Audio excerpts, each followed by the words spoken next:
Look, the wind was, well, he was moving around the ground if he was on the wind machine, because there was no real advantage to it. It was sideways, it was down the field, up the field, so it was very tricky. And I think it posed both teams a lot of problems. We as a result of it ended up in our own half because of penalties and wind in the first half. We couldn't get out really. The first time we did and actually got some field position, I think, was at the end of the half when we scored the try off the back of the maul. So I think that was the tale of the halves really. I think we got into the right area in the second half. Kept the ball in hand a lot more, decided to play with a bit more excitement and enjoyment, and looked like we wanted to attack the conditions a little bit, and I thought the boys did an awesome job around that. Really. What will a win like that do for you? Look, I think any win is, makes Monday mornings, well, Tuesday it'll be now when we get back in, a little bit easier when you're reviewing.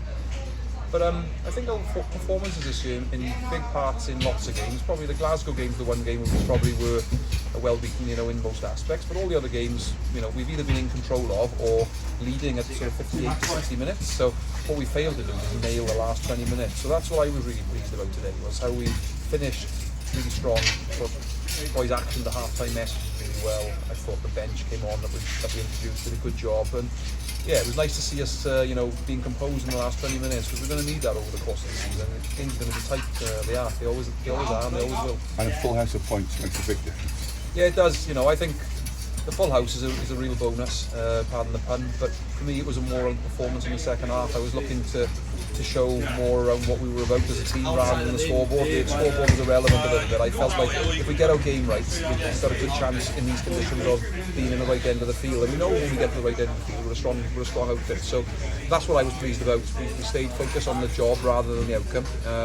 And obviously the outcome's, now the game's finished, the outcome's amazing, and it sets us up well to go and enjoy a very difficult journey now over to France.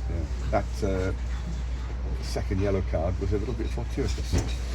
Oh, look, the game is moments, isn't it? Dan Edwards takes a shoulder to the head after the first 3 minutes, which is absolutely like stonewall red card, but it doesn't get picked up.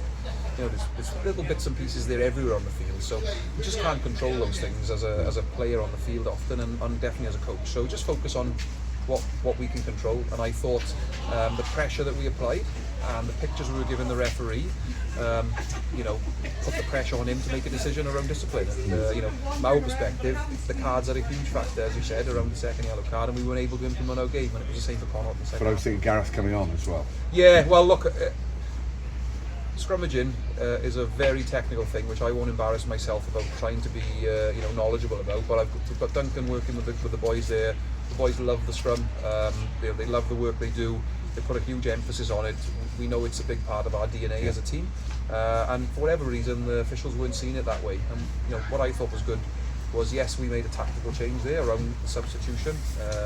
I know the card forced that beforehand, but we were going to make that change at half time based on what we were seeing, because we needed to change the refs doing it. But yeah, I thought Gar's done a really good job coming back in from the international environment, as has Dan Edwards and Ruben. They've been in camp. I asked them if they would be prepared to sort of postpone their down week for a week, and they have, and we've mixed that around with the internationals to freshen it up, because we wanted to make sure that we had a good squad of players to prepare for this game.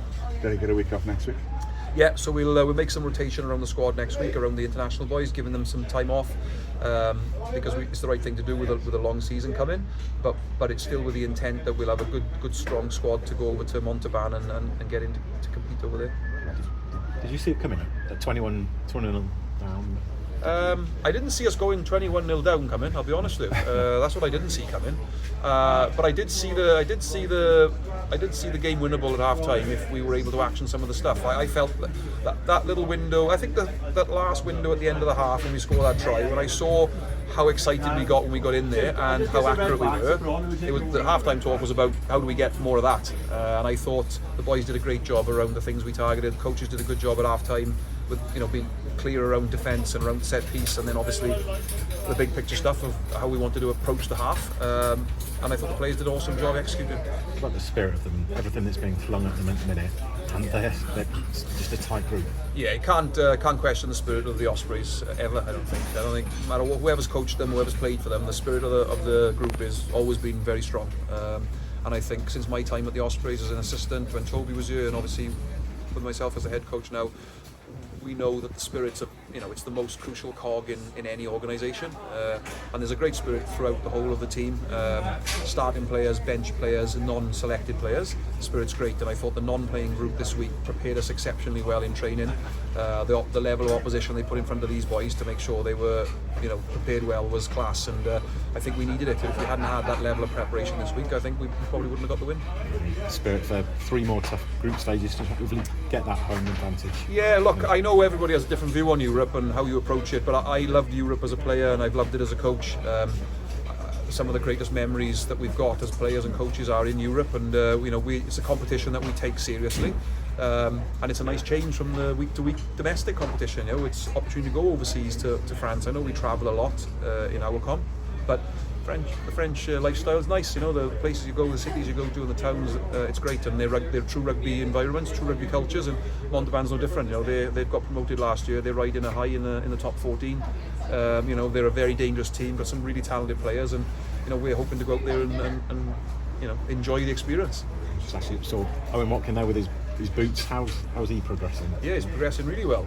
Both he and Morgan Morris around the warm-up today, so they're going to be around. They're going to be around some conversations on selection over the next few weeks, which is exciting. Good for us, good for them, good for Welsh rugby in general to get those boys back out there. International player Owen, and Morgan Morris, in my eyes, is an international player of quality, and he just needs the opportunity, and I'm sure he will earn it over the next few months. Touch wood. We've also got some other guys coming back around it who have had a rest this week. So yeah, we'll have a good group going over to Montauban for sure. What will Owen bring? Because he's obviously been. Well, look, he was a defensive leader for me in my defensive role last year and the year before, and his expertise and his diligence around his craft individually is very, very good. But he's also very giving to the team. There's a lot of work. We use him a lot to give feedback around our scrum defence, around our phase defence. He's one of the best defenders in the league in the 13 channel, and so we use him a lot around that stuff because he's got a lot of intellect, and he's also a very skillful guy with a huge engine. So he brings a lot to the team, and he's just a great bloke. It's the second time he's had this bad injury with his knee, isn't it? And he's done well to come back. That shows real character. Yeah, I got a bit of synergy with him there. I did it twice myself, 2 different knees. But it is he's done it early in his career, so I think what he's built is a resilience around it. He knows what it takes to come back from it and perform to a high level. He's been injured before. He's come back and played international rugby, and he'll come back from this injury, and I've no doubt he'll play international rugby again. So I think he's just got a great character around him. Boys really love him around his energy for the group, the care he gives. He's a great pro, and as somebody who didn't know him before I came into the Ospreys, my admiration for him and the quality of person he is has only grown massively, and I've got a huge amount of respect for Owen.